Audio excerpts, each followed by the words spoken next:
하나님 말씀 스가랴 3장 스가랴 3장 1절부터 10절까지 교독하시겠습니다. 이게 내용이 조금 좀 이렇게 환상될 내용이라 예수 복습을 하시면 도움이 많이 될 거고, 성경도 좀 찾아 놓으시고 이제 같이 보시면서 설교를 들으시는 게 좋을 것 같습니다. 그래서 찾으셨으면 우리 1절부터 교독하겠습니다. 대제사장 여호수아는 여호와의 천사 앞에 섰고 사탄은 그의 오른쪽에 서서 그를 대적하는 것을 여호와께서 내게 보이시니라.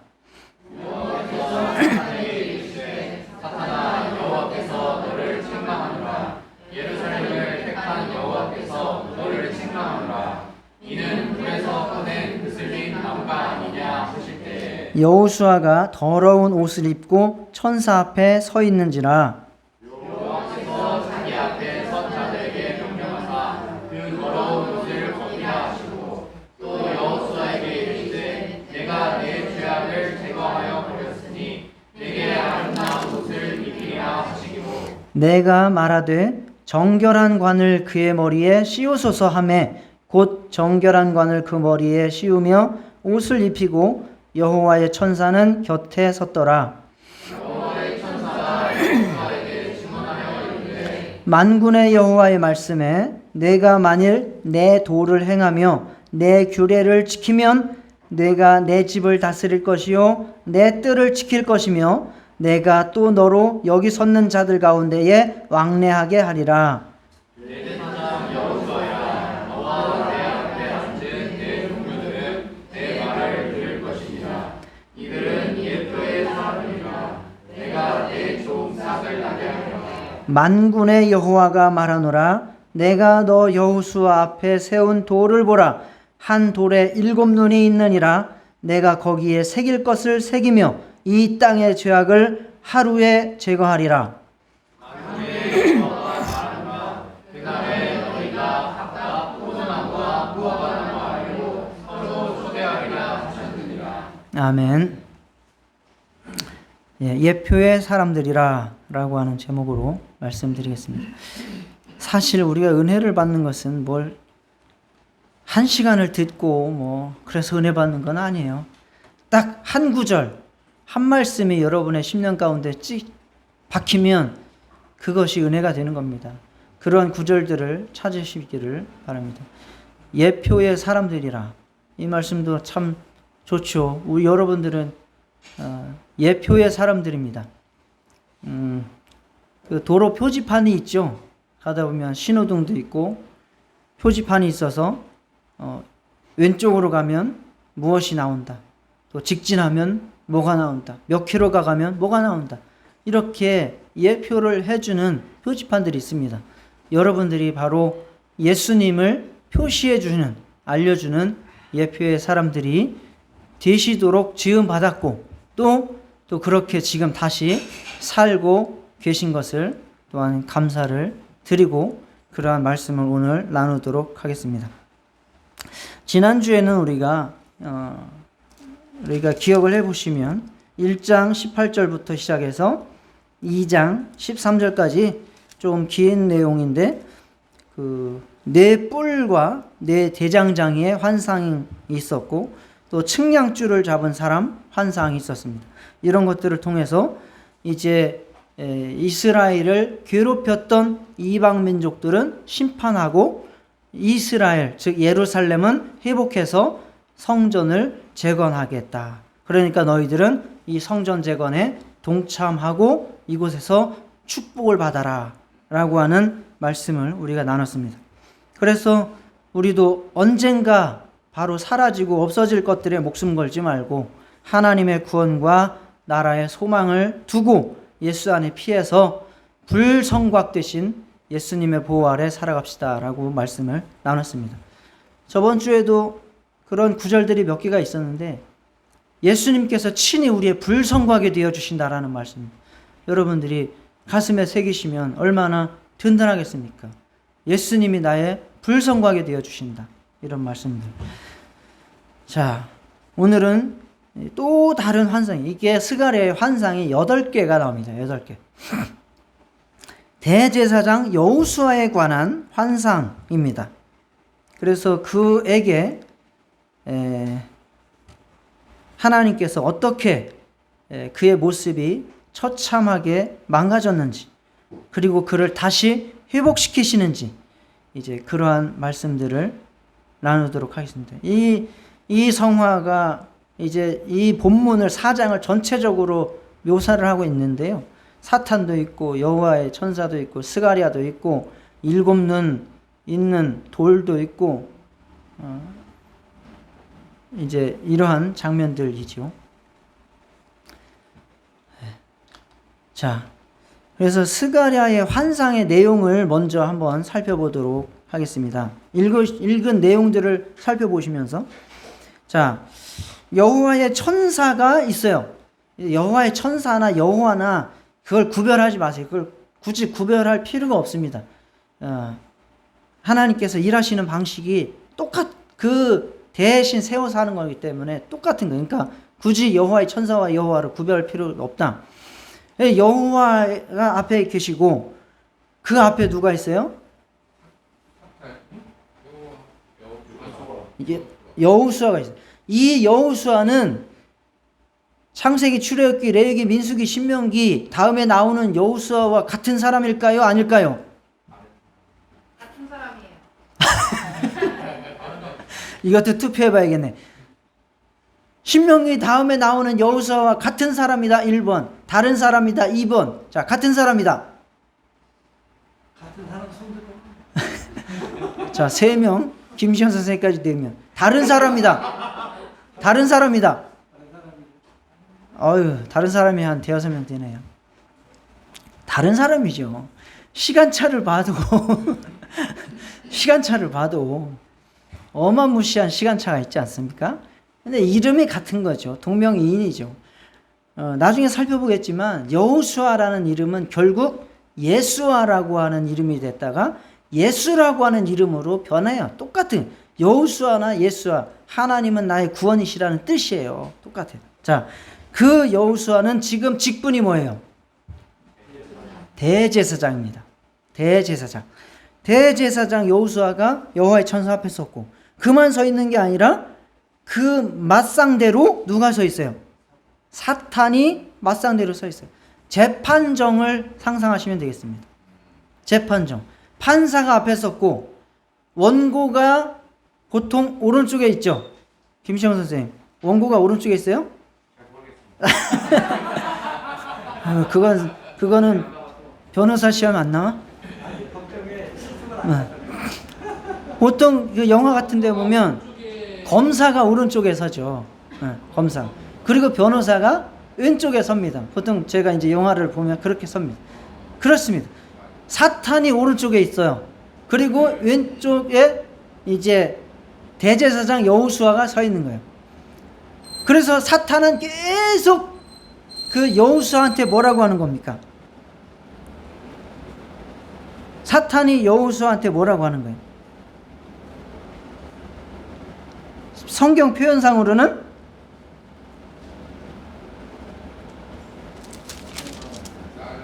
사탄은 그의 오른편에 서서 그를 대적한다. 자, 따라하세요. 사탄은 대제사장 여호수아를 대적한다. 대적하는 거예요. 대적한다는 거는 이제 참소하고 미혹하고 좌절시키고 낭망시키고, 그리고 하나님 앞에 고소 고발해서 심판받게, 영원히 저주받게 만들어버린다, 그 말이죠. 자, 그런 상황입니다. 그런데 하나님의 입장, 판사의 입장, 여호와의 입장이 어떤 상태입니까? 누구를 책망하세요? 네. 대제사장 여호수아는 자기가 부끄러워서 어쩔 줄을 모르고 있어요. 사탄의 그 대적과 참소에 부끄러워서 어쩔 줄을 모르고 있어요. 그런데 하나님께서는 대제사장 여호수아를 책망하시는 게 아니라 사탄을 책망하세요. 그 표현이 이렇습니다. 예루살렘을 택한 여호와는 사탄을 책망하신다. 예루살렘을 택하셨다는 것은 대제사장 여호수아 하나가 의로워서 너를 변호하는 게 아니라 나의 뜻이 예루살렘에 있다. 즉 하나님의 뜻과 구원이 예수 안에 있기 때문에 예수 안에서 나는 너를 변호한다. 그리고 너를 정죄하는 사탄을 책망한다, 그 뜻입니다. 그래서 오히려 사탄을 책망하세요. 그러시면서 하는 말이 이는 불에서 꺼낸 그슬린 나무가 아니냐. 누구를 보고 하는 말이에요, 이게?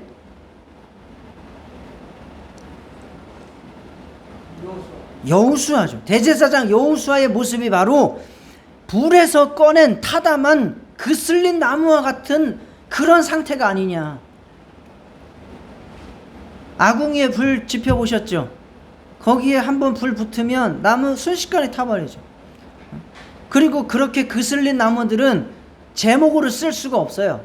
제가 고성 쪽에 한번 여행을 한 적이 있는데 거기에 산불 났던 그 나무들 있죠. 그게 모양은 그대로 있는데 다 겉에가 그슬리고 잎사귀 다 타버렸죠. 그래서 마치 그 살천 죽천이라고 있어요. 그게 태백산에 가면은 주목이라고 하는 나무가 살아서 1000년, 죽어서 1000년 간다는 나무예요. 그게 살아있는 주목도 아름다운데 죽어있는 주목도 그렇게 아름다워요. 그런 나무들이처럼 돼 있어요. 그건 전혀 못 써요, 제목으로.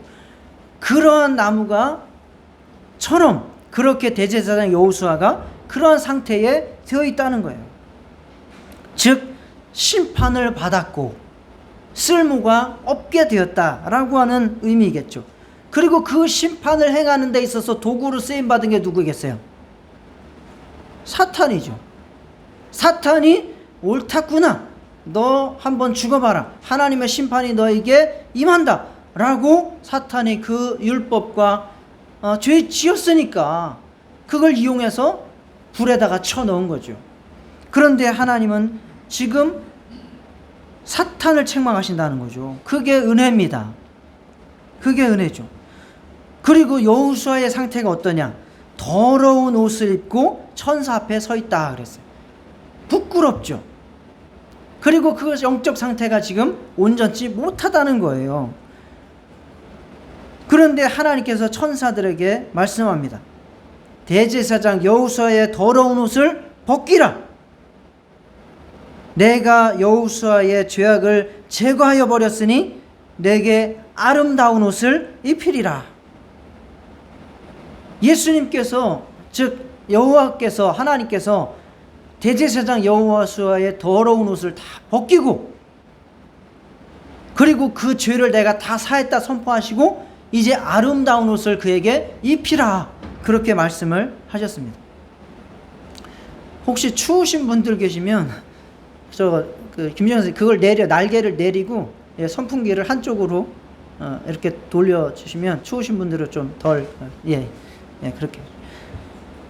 그래서 대제사장을 그렇게 새롭게 하시는 거예요. 새롭게 하시는 거예요.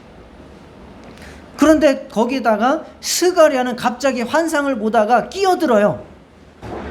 대제사장 여호수아에게 뭘 하라? 정결한 관도 씌워주세요 라고 끼어들어요, 환상에. 이런 연극이 있죠. 옛날에는 연극하면은 앞에서 자기들만 계속 연극하고 그냥 관람객은 구경만 했잖아요. 요즘 연극들은 그렇지 않잖아요. 그 연극을 하다가 밖에 있는 사람이 뭘 같이 얘기를 하면은 거기에 따라서 같이 스토리를 이어가기도 하고 그래요. 그런 것처럼 이렇게 환상 내용 중에 스가랴가 끼어들어서 같이, 이게 전에도 나온 그런 내용이에요. 끼어들어서 얘기를, 정결한 관도 씌워주세요. 그랬더니 그 말을 들어서 하나님께서 대제사장 여호수아에게 정결한 관을 씌워주시고 아름다운 옷을 입혀주셨다. 그래서 다시 여호와 앞에 온전하게 서 있었다. 그러니 사탄은 이제 할 말이 없게 되었고 날아가게 되어버렸겠죠. 그리고 나서 그렇게 온전하게 된, 다시 회복된 여호수아에게 말씀하십니다. 내가 만일 내 도를 행하며 내 규례를 지키면 내가 내 집을 다스릴 것이요 내 뜰을 지킬 것이며 내가 또 너로 여기 섰는 자들 가운데 왕래하게 하리라. 여기 섰는 자들은 천사들을 말하는 거예요. 그리고 너와 내 동료들은 잘 들어라. 너희들은 예표의 사람들이다. 내가 내 종 싹을 나게 하겠다. 여기 내 종 싹이라 그랬죠. 옛날 성경에는 내 종 순이라고 나왔어요. 종순이라고.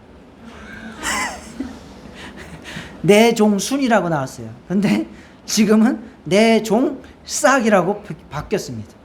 종순이 좋은 이름입니다. 이름 바꿔 종싹으로. 네. 내 종 싹을 나게 하겠다. 즉 그 예루살렘에 다시 세워질 그 성전과 대제사장의 그 흐름을 통해서 내 종 싹은 누굴 말하는 거예요? 결국 예수님을 말하는 거죠. 예수님이 오실 것이다. 그리고 한 돌에는 7눈이 있느니라. 한 눈이 7개가 있다는 것은 완전하게 살피신다, 보살피신다, 감시하신다, 돌보신다 라는 뜻입니다. 7눈. 그리고 거기에 새길 것이며 그 대제사장의 옷에는 여러 가지 보석들이 달려있고 거기에 12지파의 이름들을 새기고 달고 들어갑니다. 어깨에도 있고 여기 흉패에도 달고 있습니다. 그것을 달고 하나님 앞에 중보한다 그 뜻이죠.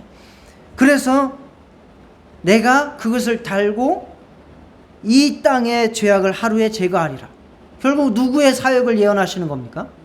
예수님께서 이후에 오셔가지고 인류의 모든 이름을 걸고 그 죄악들을 자기가 다 짊어지고 제거하실 것을 말씀하신 거예요. 그리고 마지막에 그날에 너희가 각각 포도나무와 무화과나무 아래로 서로 초대하리라. 너무 아름답게 이렇게 마무리를 해주시고 있습니다. 이게 바로 3장의 환상 내용이죠. 이해하시는데 불편은 없으셨죠? 조금 더 설명을 드리도록 하겠습니다. 대제사장은 이스라엘에서 영적으로 최고의 지도자입니다. 기름 부음을 받는 직분이 이스라엘에 세 직분이 있죠. 자, 하나는 왕, 둘째는 대제사장, 셋째는 선지자. 자, 스가랴에서 다음 주에도 이걸 공부하게 될 거니까 미리 말씀드리면 이 세 직분이 스가랴에서 다 나와요. 여기서 대제사장은 누구죠? 여호수아 있죠. 선지자 나와요. 선지자는 누굽니까? 스가랴 나오죠. 물론 그 전에 학개도 동시대 인물입니다. 왕을 대표하는 사람이 나옵니다. 왕은 누굽니까? 이건 다음 주에 나올 건데 미리 알아맞혀 보세요.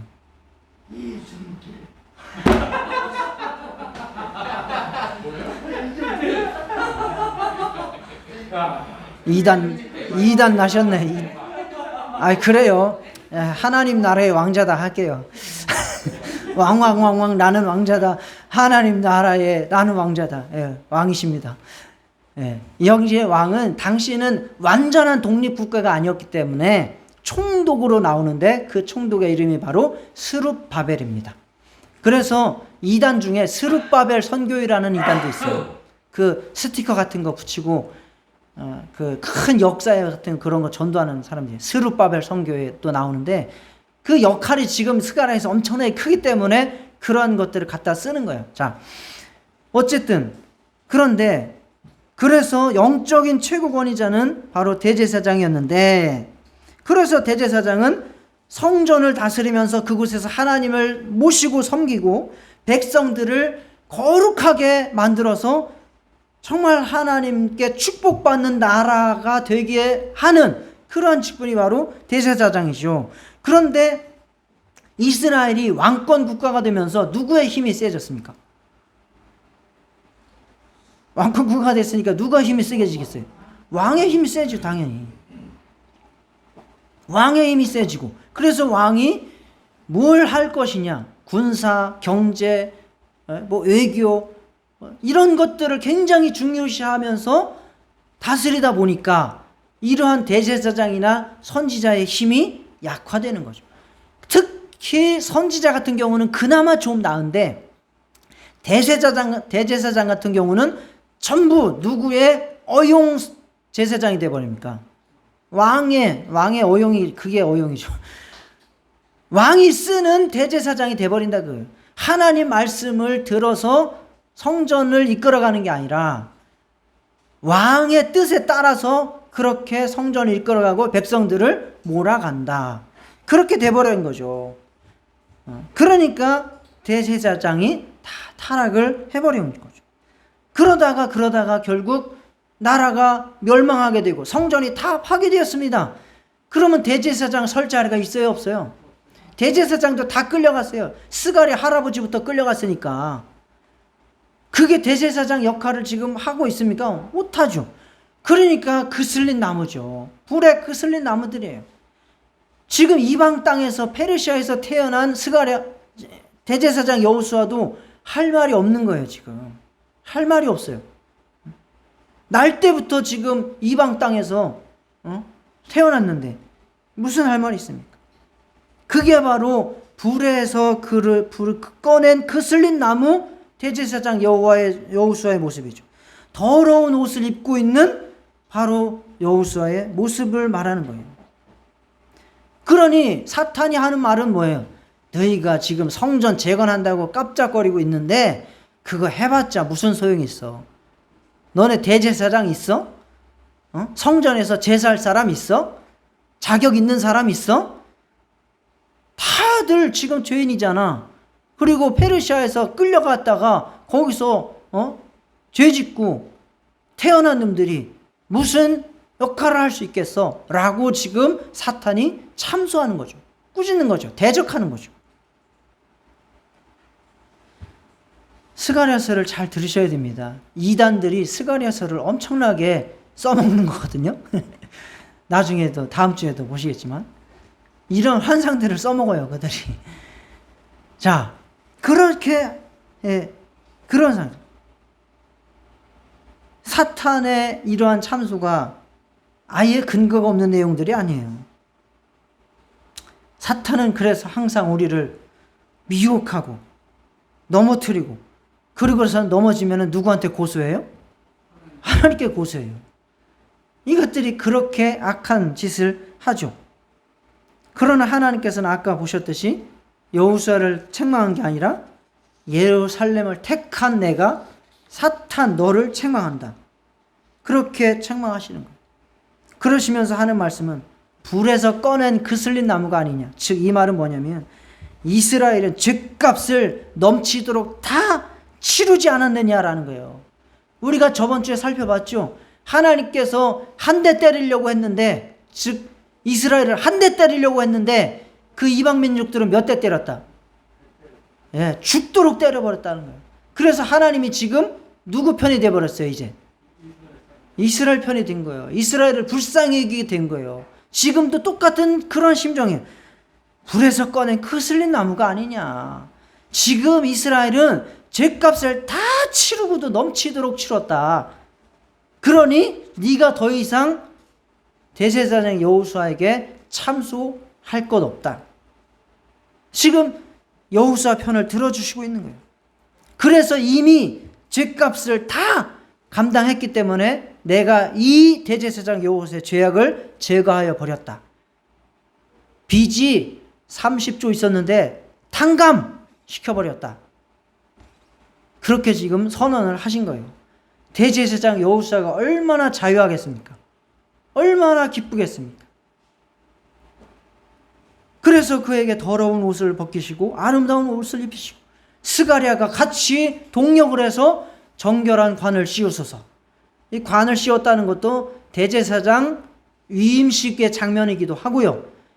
권위를 세워졌다는 거예요. 머리는 권위잖아요. 권위를 세워졌다. 그래서 대제사장의 직무를 감당하기에 합당한 의로운 자와 권위가 이에게 부여가 이제 된 것입니다. 이 모습은 우리의 모습이고 인간의 모습을 그대로 살펴볼 수 있습니다. 세상은 사람들이 왜 존재하게 되었는지, 어떻게 살아가야 하는지, 어디로 가는지 궁금해하지만 사실 정확하게 알 수 못합니다. 알지 못합니다. 그냥 물 흐르는 대로, 세월 흘러가는 대로 살아가는 게 이 세상 사람들이 인생 사는 방식입니다. 그러나 하나님은 우리에게 너무나 분명하게 말씀을 하십니다. 사람, 너희는 나를 대신해서, 즉 하나님을 대신해서 이 땅을 하나님 뜻대로, 하나님 나라로 통치하면서 아름답게 가꾸고 다스려야 할 예배자들이다 라고 하는 것이 바로 사람에 대한 지으신 목적입니다. 자, 한번 따라해 보실까요? 하나님 뜻대로 이 땅을 다스려 가야 할 예배자들이다. 네. 그게 바로 사람을 지으신 목적이에요. 여러분 한 분 한 분을 향한 태어나게 하신 하나님의 뜻입니다. 이것 안에서 살면 가장 아름다운 인생, 목적에 부합한 인생을 사는 거예요. 근거가 되는 성경 몇 구절을 제가 읽어드리겠습니다. 창세기 1장 28절. 하나님이 그들에게 복을 주시며 하나님이 그들에게 이르시되 생육하고 번성하여 땅에 충만하라. 땅을 정복하라. 바다의 물고기와 하늘의 새와 땅에 움직이는 모든 생물을 다스리라. 정복하고 다스리라. 즉 통치하라. 이거는 잡아먹으란 얘기가 아니라 하나님을 대신해서 아름답게 가꾸어 가라 라고 하는 의미로 보셔야 됩니다. 또 아담과 하와를 지으시고 아담을 지으시고 말씀하시고 하나님이 그 사람을 이끌어 에덴 동산에 두어 그것을 경작하며 지키게 하시고, 즉 에덴 동산을 경작하며, 죄짓기 전에도 경작했습니다. 이 경작하다가 원어로 무슨 뜻이냐면 농사짓다예요. 어그리컬처, 농사짓다. 죄 지어서 일하는 거 아니에요. 어떤 사람들 죄 지었기 때문에 일한다 그러는데 그거 잘못된 가르침입니다. 죄 짓기 전에도 뭐 했다? 경작했습니다. 그런데 행복하게 했겠죠. 행복하게 했겠죠. 경작하며 지키게 하셨다. 에덴을. 그게 바로 사람인 아담에게 주신 명령이었어요. 그리고 그 사람에게 명하여 이르시되 내 말은 지켜라. 하나님의 말씀을 지키면서 행하라. 하나님 아래에서 행하라. 그래서 선악과를 먹지 말아라. 말씀하셨죠. 자, 이사야 43장 21절은 같이 한번 읽어보겠습니다. 시작. 이 백성은 내가 나를 위하여 지었나니 나를 찬송하게 하려 함이니라. 하나님을 찬송하는 게 단순히 노래 부른다가 아니라 예배하도록. 우리는 예배를 교회에 와서만 예배하는 게 아니라 삶을 통해서 예배를 하는 거 아닙니까? 우리의 모든 설거지 할 때에도 예배자로, 일을 할 때도 예배자로, 공부를 할 때에도 예배자로, 예배하는 자로 지으셨다. 에베소서 2장 10절 같이 읽겠습니다. 시작. 우리는 그가 만드신 바라 그리스도 예수 안에서 선한 일을 위하여 지으심을 받은 자니. 인간 저절로 태어난 거 아니다. 원숭이에서 진화된 거 아니다. 분명히 하나님이 만드셨다. 무엇을 위해서? 선한 일을 위해서.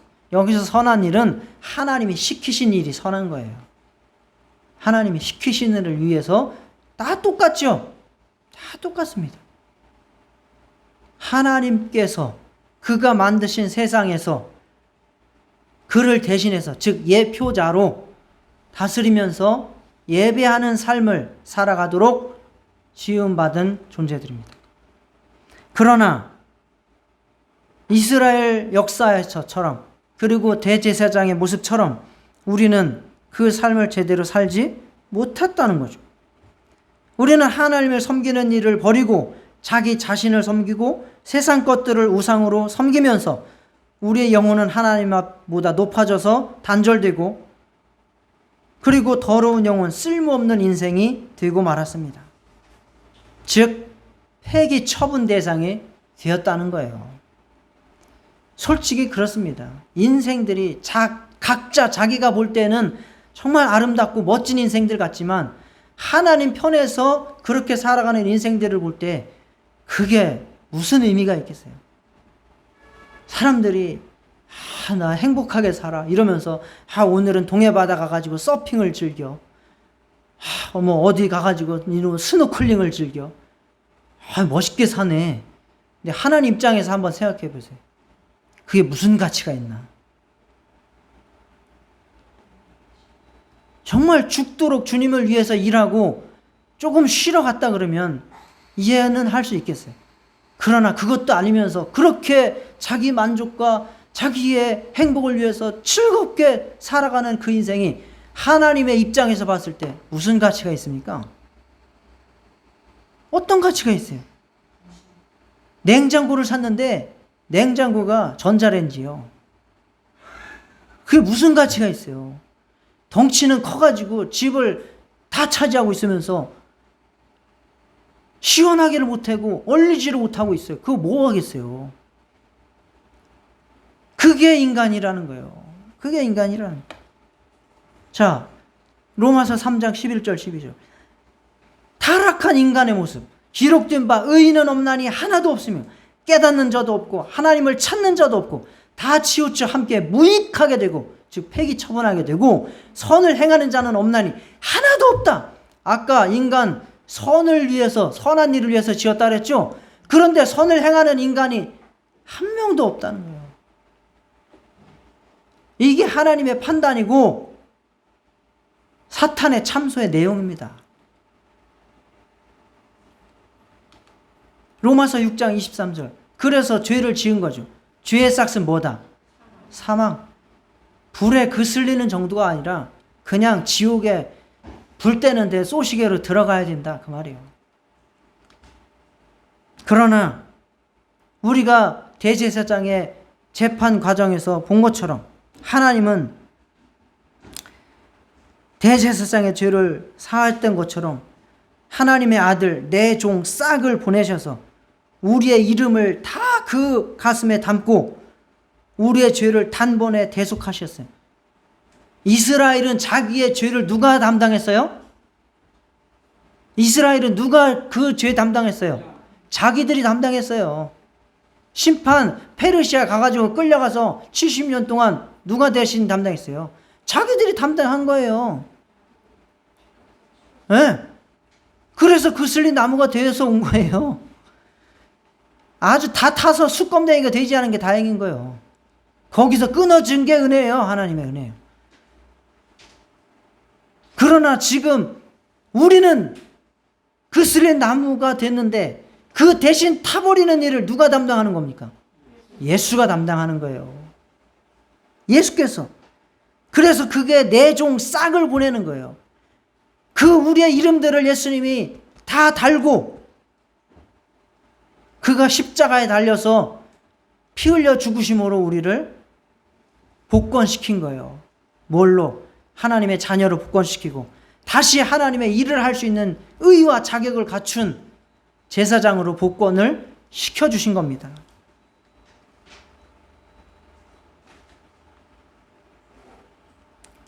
하나님은 심판을 반드시 죄 있는 자를 심판을 하셔야 돼요? 안 하셔도 돼요? 하셔야 돼요. 왜? 하나님은 정확하시고 공의로운 분이시기 때문에. 그래서 이스라엘이 쫄딱 망하고 두들겨 맞은 다음에 하나님의 마음이 풀린 거예요. 아, 됐다. 이제 너희들 당할 만큼 당했고 오히려 더 당했네. 이젠 좀 불쌍하네. 이렇게 된 거예요. 우리는 어떻게 된 거예요? 우리는 우리가 담당하고 우리가 죽어야 될 그러한 죄값, 심판값 누가 담당한 거예요?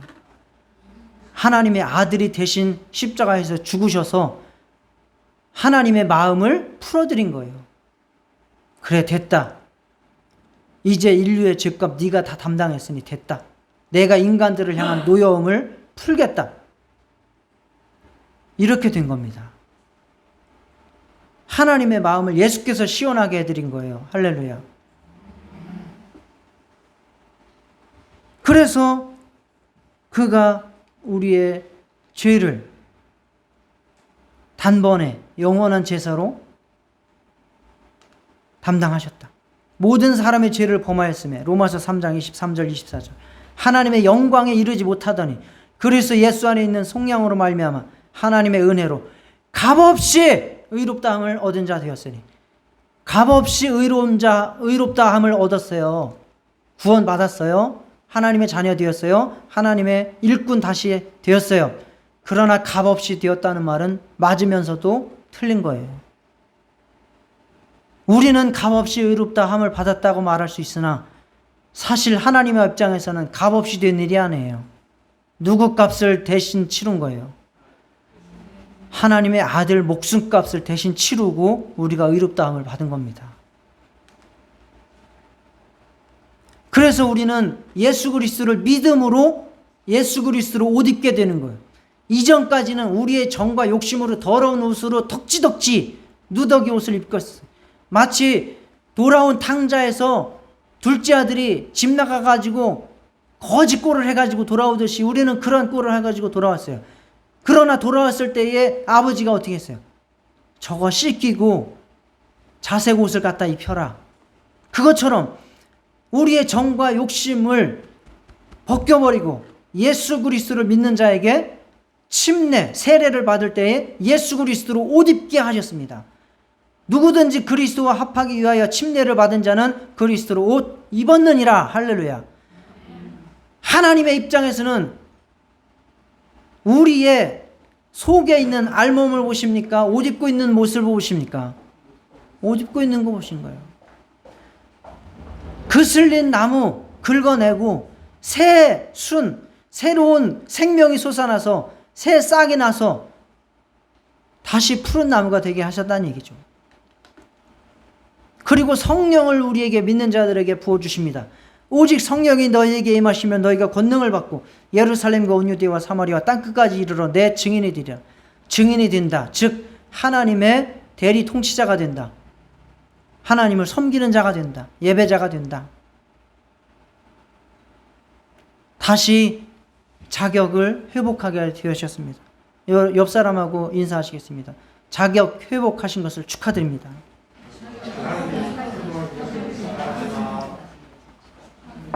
진심으로 이것을 여러분들이 영적으로 깨닫고 믿으시기를 축복합니다. 그렇습니다. 자, 우리는 바로 이제 예표의 사람들을 살아야 됩니다. 예표의 사람들을 살아야 됩니다. 대제사장 여호수아는 예수라고 했죠. 그들이 다시 대제사장의 역할을 하다가 그 한 400년 후에 예수님이 오셔서 완전한 대제사장으로서 온 인류를 걸고 하나님 앞에 나아가십니다. 그래서 그 당시에 이스라엘의 대제사장은 누구의 예표다? 예수 그리스도. 우리 온 인류의 대제사장 되실 예수님의 예표다. 그 뜻입니다. 그래서 너희들은 예표의 사람들이다 라고 얘기를 하신 거예요. 이제 우리는 작은 예수들이죠. 이제 예수님의 재림의 때를 준비하면서 이 세상에 예수님의 이름으로 예배하고 세상을 아름답게 통치해 나가야 될 예표의 사람들입니다. 자, 옆 사람하고 다시 한번. 권사님은, 집사님은, 성도님은 예표의 사람이십니다. 예수님의 예표의 사람입니다. 인사하시겠습니다.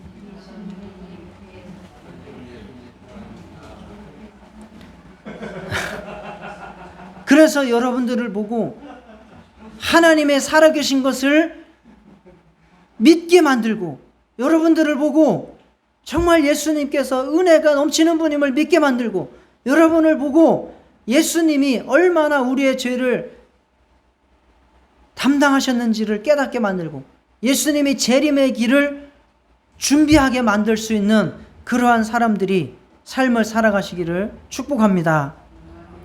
베드로전서 2장 9절에 너희는 택하신 족속이요 왕같은 제사장들이요. 복권 됐어요. 자, 왕일 뿐만 아니라 제사장일 뿐만 아니라 뭐 같은 제사장? 왕 같은 제사장이에요. 예수님도 삼중직, 즉 왕, 제사장, 대제사장, 그리고 선지자 역할을 다 하셨을 뿐만 아니라 우리도 왕 같은 제사장으로 복권하신 겁니다.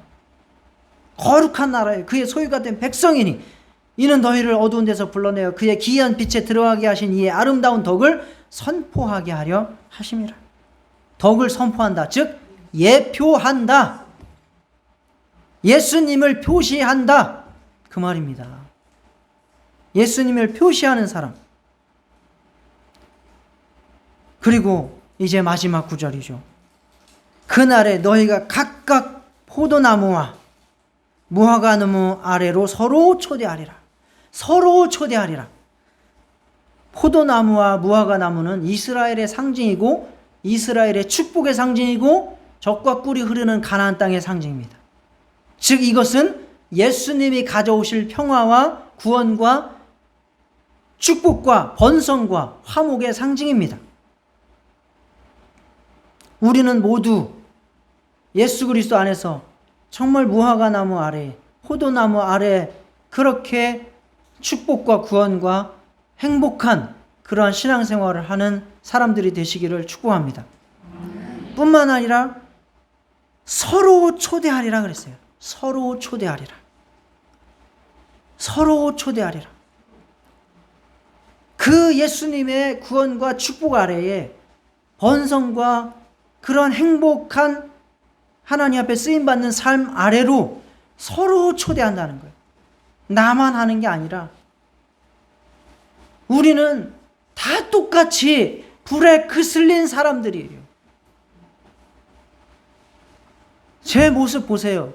불에 그슬린 것 같잖아요. 에? 불에 그슬린. 그나마 요즘 축구를 안 해서 덜하죠.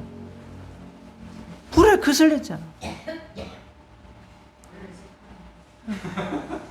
여러분들도 사실 겉으로 감추고 있어서 그렇지 다 불에 그슬린 사람들입니다.